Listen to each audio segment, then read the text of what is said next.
Штипјанецот Сашко Мицески е новиот ВД директор на Агенцијата за филм.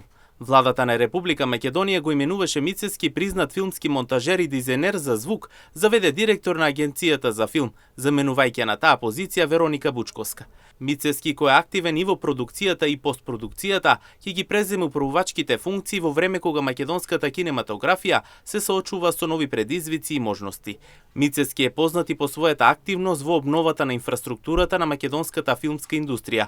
Во 2020 година со сопствени средства го реновираше тонското студио на филмскиот центар Вардар Филм, а во истата година стана и член на филмскиот совет при Агенцијата за филм.